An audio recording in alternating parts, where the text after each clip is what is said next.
Hello everybody, Northern Hero here. Ezekiel 43, the Lord's glory returns. After this the man brought me back around to the east gateway. Suddenly the glory of the Lord of Israel appeared from the east. The sound of his coming was like a roar of rushing waters, and the whole landscape shone with his glory. This vision was just like the others I had seen, first by the Keba River, and then when he came to destroy Jerusalem. I fell face down on the ground, and the glory of the Lord came into the temple through the east gateway. Then the Spirit took me up and brought me into the inner courtyard, and the glory of the Lord filled the temple, and I heard someone speaking to me from within the temple, while the man who had been measuring stood beside me. The Lord said to me, "Son of man, this is the place of my throne and the place where I will rest my feet. I will live here forever among the people of Israel. They and their kings will not defile my holy name any longer by their adulterous worship of other gods, or by honouring the relics of their kings who have died. They put their idol altars right next to mine, with only a wall between them and me. They defiled my holy name by such detestable sin, so I consumed them in my anger. Now let them stop worshipping other gods and honouring the relics of their kings, and I will live among them forever. Son of man, describe to the people of Israel the temple that I have shown you, so they will be ashamed of all their sins. Let them study its plan, and they will be ashamed of what they have done. Describe to them all the specifications of the temple, including its entrances and exits, and everything else about it. Tell them about its decrees and laws. Write down all these specifications and decrees as they watch, so they will be sure to remember and follow them." Oh yeah. And this is the basic law of the temple: absolute holiness. The entire top of the mountain where the temple is built is holy. Yes, this is the basic law of the temple. The altar. These are the measurements of the altar. There is a gutter all around the altar, 21 inches deep and 21 inches wide, with a curb 9 inches wide around its edge. And this is the height of the altar. From the gutter, the altar rises 3.5 feet to a lower ledge that surrounds the altar, and is 21 inches wide. From the lower ledge, the altar rises 7 feet to the upper ledge that is also 21 inches wide. The top of the altar, the hearth, rises another 7 feet higher. The hearth or something, I don't know. With a horn rising up from each of the 4 corners. The top of the altar is square, measuring 21 feet by 21 feet. The upper ledge also forms a square, measuring 24.5 feet by 24.5 feet, with a 21-inch gutter and a 10.5-inch curb all around the edge. There are steps going up the east side of the altar. Then he said to me, "Son of man, this is what the Sovereign Lord says. These will be the regulations for the burning of offerings and the sprinkling of blood when the altar is built. At that time, the Levitical priests of the family of Zadok, who ministered before me, are to be given a young bull for a sin offering, says the Sovereign Lord. You will take some of its blood and smear it on the four horns of the altar, the four corners of the upper ledge, and the curb that runs around that ledge. This will cleanse and make atonement for the altar. Then take the young bull for the sin offering and burn it at the appointed place outside the temple area. On the second day, sacrifice as a sin offering a young male goat that has no physical defects. Then cleanse and make atonement for the altar again, just as you did with the young bull. When you have finished the cleansing ceremony, offer another young bull that has no defects and a perfect ram from the flock. You are to present them to the Lord, and the priests are to sprinkle salt on them and offer them as a burnt offering to the Lord. Every day for 7 days a male goat, a young bull and a ram from the flock will be sacrificed as a sin offering. None of these animals may have physical defects of any kind. Do this each day for 7 days to cleanse and make atonement for the altar, thus setting it apart for holy use. On the 8th day and on each day afterward, the priests will sacrifice on the altar the burnt offerings and peace offerings of the people. Then I will accept you. I, the Sovereign Lord, have spoken.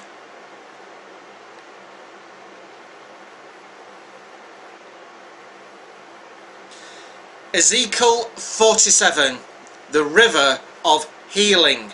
In my vision, the man brought me back to the entrance of the temple. Then I saw a stream flowing east from beneath the door of the temple and passing to the right of the altar on its south side. The man brought me outside the wall through the north gateway and led me around to the eastern entrance. There I could see the water flowing out through the south side of the east gateway. Measuring as he went, he took me along the stream for 1,750 feet and then led me across. The water was up to my ankles. He measured off another 1,750 feet and led me across again. This time the water was up to my knees. And after another 1,750 feet, it was up to my waist. Then he measured another 1,750 feet, and the river was too deep to walk across. It was deep enough to swim in, but too deep to walk through. He asked me, "Have you been watching, Son of Man?" Then he led me back along the riverbank. When I returned, I was surprised by the sight of many trees growing on both sides of the river. Then he said to me, "This river flows east through the desert into the valley of the Dead Sea. The waters of this stream will make the salty waters of the Dead Sea fresh and pure. There will be swarms of living things wherever the water of this river flows. The fish will abound in the Dead Sea, for its waters will become fresh. Life will flourish wherever this water flows. Fishermen will stand along the shores of the Dead Sea, along the way from En Gedi to En Eglaim. The shores will be covered with nets dying in the sun. Fish of every kind will fill the Dead Sea, just as they fill the Mediterranean. But the marshes and swamps will not be purified. They will still be salter. Fruit trees of all kinds will grow along both sides of the river. The leaves of these trees will never turn brown and fall, and there will always be fruit on their branches. There will be a new crop every month, for they are watered by the river flowing from the temple. The fruits will be for food and the leaves for healing. Boundaries for the Lord. This is what the sovereign Lord says. Divide the land in this way for the 12 tribes of Israel. The descendants of Joseph will be given 2 shares of land. Otherwise, each tribe will receive an equal share. I took a solemn oath and swore that I would give this land to your ancestors, and it will now come to you as your possession. These are the boundaries of the land. The northern border will run from the Mediterranean toward Hethlon, then on the Lebo Hamath to Zedad, and it will run to Berotha and Sibraim, which are on the border between Damascus and Hamath, and finally to Hazar Hattikon on the border of Horan. So the northern border will run from the Mediterranean to Hazar Enan on the border between Hamath to the north and Damascus to the south. The eastern border starts as a point between Haran and Damascus and runs south along the river Jordan between Israel and Gilad, past the Dead Sea, and as far south as Tamar. This will be the eastern border. The southern border will go west from Tamar to the waters of Meribah at Kadesh, and then follow the course of the Book of Egypt to the Mediterranean. This will be the southern border. On the west side, the Mediterranean itself will be your border from the southern border to the point where the northern border begins, opposite Lebo Hamath. Divide the land with these boundaries among the tribes of Israel. Distribute the land as an allotment for yourselves and for the foreigners who have joined you and are raising their families among you. They will be like native-born Israelites to you and will receive an allotment among the tribes. These foreigners are to be given land within the territory of the tribe with whom they now live. I, the Sovereign Lord, have spoken. Ezekiel 48, division of the land.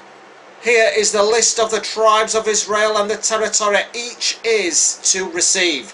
The territory of Dan is in the extreme north. Its boundary land follows the Hethlon road to Lebomath. Let me just have a look at that. 5 minutes left, I might be able to do it.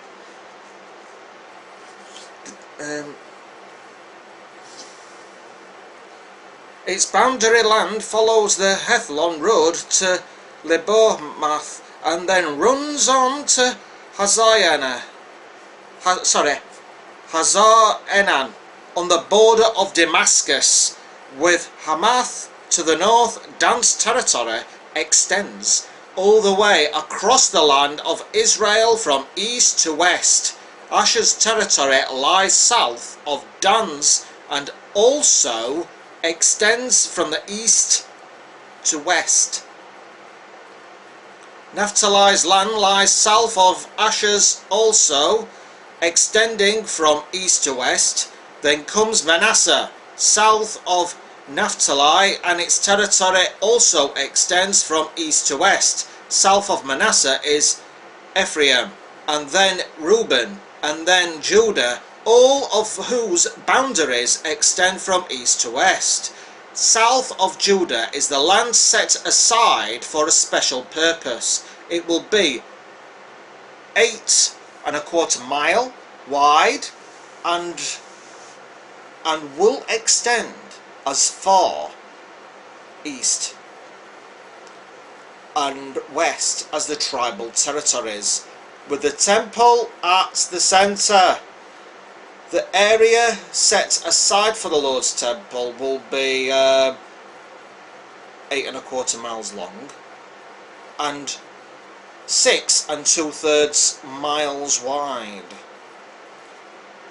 For the priests there will be a strip of land measuring 8⅓ miles long and by 3⅓ mile wide, with the Lord's temple at the centre.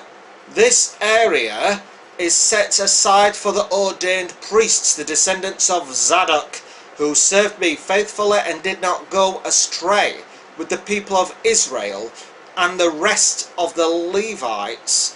It will be their special portion when the land is distributed, the most sacred land of all.